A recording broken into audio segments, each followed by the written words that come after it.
கண் மறைத்தவளாம் அவள் சாபம் தீர கம்பானதியில் தவம் புரிந்தவளாம் ஜெகதம்பாளம்பிகை கர்த்த சிவனை கண்மறைத்தவளாம் அவள் சாபம் தீர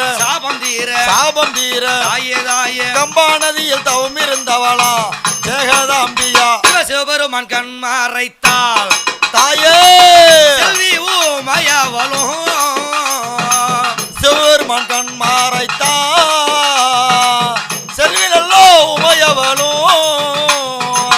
சிவபெருமான் கண் மறைத்தாள் தாயே உமையவளும் சிவபெருமான் கண் மறைத்தா செல்வி நல்லோ உமையவளும் சிவபெருமானுடைய ஏத்திரத்தை அன்னை பார்வதாதேவி இரு கைகளாலே மூடி மறைத்து விட்டார். மறைத்த உடனே சப்தசாகரம் சப்தகுல பருவதம் ஈரேழு